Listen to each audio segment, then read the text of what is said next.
Welcome back to another industry report. Guess what? Randy Pitchford is in another lawsuit. Yes, he is. There is a big scuffle over what the hell is going on with the Duke Nukem IP, and it's one that is making it really darn hard for that IP to actually be used by anyone. So, we've got a three-way between 3D Realms, Gearbox, and Bobby Prince. I'm sure Duke would love that. Quite a situation, actually. Lots to dive into. So, first, of course, be sure to like and sub. Seriously does help us out. And if you want to help us out a bit more as well, get the daily briefing and some physical loot as well, then the Patreon is the place. So, cheers for that, and with that said, let's dive into this extremely fun legal quagmire. Well, let's get into it. With Randy Pitchford, we got a bit of a cursed man. With Gearbox, we got a bit of a cursed developer. And with Duke Nukem, we absolutely have a cursed bit of intellectual property. Now, to get you prepped for today's story, I'm first going to roll you through super quick a brief history of Duke Nukem lawsuits, because guess what? They're kind of crazy. So, right, in 2009, just after acquiring the publishing rights, Take-Two Interactive filed a $15 million suit against 3D Realms for failing to finish Duke Nukem Forever. Of course, Duke Nukem Forever, the rather infamous game with its development hell that eventually came out and was pretty rubbish. Now, at that time, 3D Realms had also just laid off most of their staff, so the suit was later settled without further details. Now, fast forward to 2013, 3D Realms sued Gearbox, who were, of course, then the people who went on to make Duke Nukem Forever, and that was for $2 million in unpaid royalties from the sales of Forever. However, that lawsuit was dropped because, well, basically the terrible sales numbers became apparent, and then Gearbox also pointed out that 3D Realms had sold them the game without a valid engine license, which ended up, adding another $1 million to their development costs. Now, at the time, Gearbox said to Polygon, and here's the quote, "Perhaps the lesson we learned here is to never enter a gaming business deal with a person who has had more lawsuits than shipped games." Yeah, oof, that's a pretty spicy one. And in some ways, it's a bit rich coming from Gearbox, right? I mean, damn, their legal department certainly does get quite a bit of work. I mean, as an example, I think most of us remember Aliens Colonial Marines for just being a really bad game with super dishonest marketing, but there was actually a lawsuit there where Gearbox were actually sued by Sega, who were the publisher of that game, and that was because it was reported that they were accepting payments from the publisher for development time on that game, on Colonial Marines, but instead that they actually used that developer time and therefore the publisher's money on Duke Nukem Forever, which, suffice to say, Sega would not have been too happy about. Now, moving on, in 2014, Gearbox sued 3D Realms and Interceptor Entertainment over their development of Duke Nukem Mass Destruction without Gearbox's permission. Now, that case was settled in 2015, and Gearbox were confirmed to be the, quote, full and rightful owner of the Duke Nukem IP. Or so you would think, because maybe not. Guess what? There's another lawsuit. And that's not even the one that's today's video. So in September 2019, the Duke Nukem 3D composer, Bobby Prince, filed a suit against Gearbox, Valve, and Randy Pitchford. He actually claimed that music was used without his permission in Duke Nukem 3D 20th Anniversary World Tour. Now, that filing was pretty crazy. It genuinely felt like a bit of a Pitchford character assassination, with Bobby Prince basically alleging that Gearbox refused to remove the offending music that Prince owned from the game and basically refused to pay royalties, despite Randy Pitchford completely admitting to Bobby that, yeah, Bobby owned the rights to the music. So Bobby Prince basically, he knew the game was coming, he informed Pitchford of the situation, but supposedly nobody at Gearbox got in touch until Prince actually went to them. They then, of course, went ahead and sold the game anyway. That's Gearbox, of course, which wasn't really very good.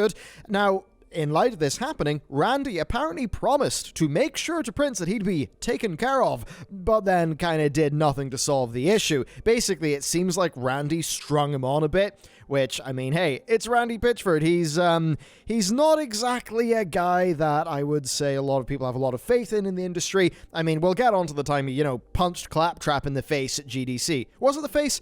Okay, I'm not sure of the face, but there basically is a physical assault claim from Claptrap, the guy who voiced him. So that's pretty spicy, and that's what you're dealing with when it comes to our main man, Randy Pitchford. What an absolute magician. Now, of course, Gearbox continued to sell the game. They had no intention to pay Prince, it seemed, for what he was kind of owed there, because they didn't feel that they were at fault.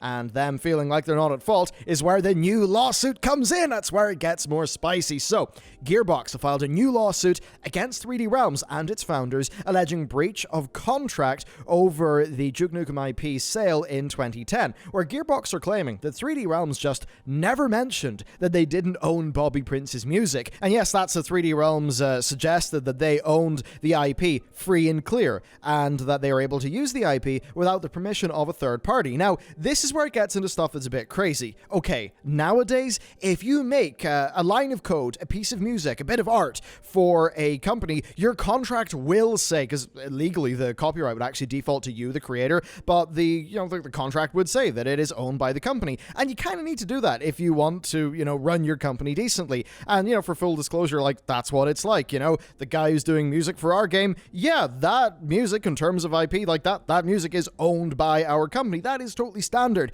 And I think what's going on with this whole Bobby Prince situation is why basically, all creative industries have moved into just having those things be spelled out very clear so that all parties actually know where they stand. Now, Gearbox also state that 3D Realms have denied Prince's claims, about the music and rejected an indemnification request that would absolve Gearbox of all financial responsibility for his claims. Now, basically here, Randy Pitchford believes that Bobby Prince's claims are legitimate, but that ultimately, actually, it's up to the court to decide between Prince and 3D Realms, because as far as Gearbox are concerned, they are, quote, literally stuck in the middle. And Pitchford also says that if 3D Realms is wrong here, then they're kind of shitheads. Part of what the court is supposed to do is to de-incentivize shitheads. So there is Randy's learned opinion on the situation. Kind of funny. Now, again, some of this is always a bit wild when, you hear Randy Pitchford call someone a shithead, right? This is Randy Pitchford, the man who's going around. He's got claims of physical assault regarding some sort of disagreement he came into with the guy who voiced Claptrap, which led to an altercation at a lobby of a hotel at GDC. There's, withholding him staff bonuses and pretty much redirecting money that would have been in the staff bonus pool sort of over to what he was doing, which is pretty darn rough. And then also, the lost USB drive full of, let's just say, aqueous magic tricks that I don't think I can really say in this platform. And yeah, now Randy's going there claiming the high road, despite Prince alleging that Randy said that Prince would be taken care of, and then pretty much strung him along, and now has done this lawsuit to try to work out the situation by, doing it with 3D Realms. Now, obviously here, I'd say that this is actually a situation where Pitchford and co., even though Randy Pitchford is not the most likable man on the planet by any means, it does seem like he was actually a bit messed up here, right? That Gearbox were messed up. Gearbox purchased this IP from 3D Realms. They believed that the engine license was covered, and that ended up costing them $1 million. They believed that they owned all the music and stuff attached to the Duke IP, and they didn't. And that's now caused them problems that are, of course, going to cause them business. And that is something that is pretty much not cool. Now, if it is the case that 3D Realms pretty much brushed that stuff under the rug and did not properly make Gearbox aware of that and, try to sneak it in there, then, yeah, it would seem like they'd be in the wrong and that they were the people who really just sort of did people dirty here. I mean, come on, the belief was that Gearbox would then own the IP free and clear, right? The 3D Realms had that IP free and clear. But, of course, Prince's suit casts doubts on the free and clear nature of 3D Realms' original ownership of that work, and then that would constitute a violation of 3D Realms' purchase contract with Gearbox. So it's a bit wild. Now, they have struck a deal with Prince over the upcoming Switch version of World Tour, which I think is the right thing to do, but clearly they are not happy. Now, the primary purpose of Gearbox's new lawsuit is to protect them against any costs arising from Prince's claims, right, that he would be owed money. So they are seeking a full recovery of any judgment awarded to Prince, as well as legal fees and pre-post judgment interest. Now, Gearbox's suit isn't about money, apparently. Randy Pitchford himself said, nothing about Duke Nukem is about profit at this point. It's about goodwill. Now, if we're going to take him at his word, then yeah, this could be them trying to solve the initial problem and just have the whole thing be dealt with. But then there's also the thing that, it's Randy Pitchford. People think he's a bit of a snake and you kind of get what's going on there. Now, what I would say is that, is it true that it's nothing about profit right now? Absolutely. Who the hell is making that much money off the Duke Nukem IP right now? However, what if Gearbox actually wanted to do more with the Duke Nukem IP, right? That could be a really big issue. I mean, there just are, right now, it seems like, underlying problems with the Duke IP. That could mean that we might not see another game until those things are actually dealt with. Now, Gearbox were reportedly about to finalize a publishing deal for a new big-budget Duke Nukem title in 2014 when all of the mass destruction business came up and then the stuff started to fall through. So, to close this one off, right, this is yet another chapter in an increasingly messy saga, which is really sad to me because, man, Duke 3D, it's just good dumb fun, right? Isn't it? And it's a bit sad that the IP, hasn't really had that opportunity to actually exist and, grow, right? In the way that, say, Doom, Doom had that opportunity. And really, it is just kind of funny. Like, Gearbox and Duke Nukem just seem to be cursed entities, right? I mean, just lawsuits follow both of them around the place like mad.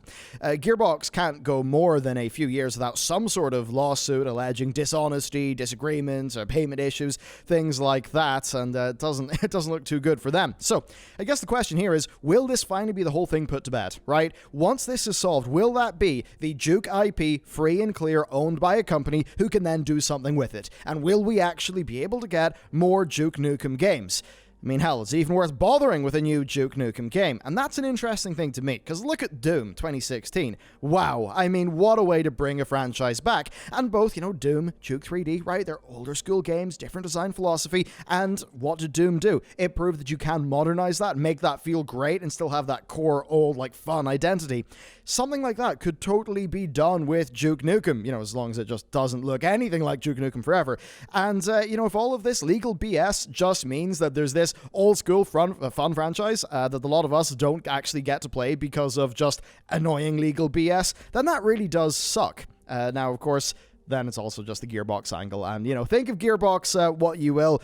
They make some great games, they make some less good games, and they certainly are a messy bunch when it comes to just seemingly how they operate things. Look, I've got to imagine there, you just have a CEO, a company lead in Pitchford who's, on a bit of an ego trip, thinks he's a pretty cool dude, right? Big into his magic and all of that. But that in reality, the vast majority of the staff there, they're just turning up, they want to do their job, they want to make some cool games, they love doing games, coding, art, all that stuff.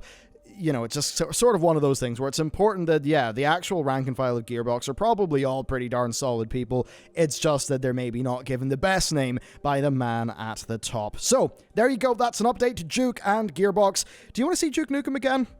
From old Doom to new Doom. That was pretty cool. What do you think a new Duke would look like? Do let me know. And of course, if you want some tasty content, there's a lot on the channel. So go check that out. Thank you very much for watching, and I will see you next time.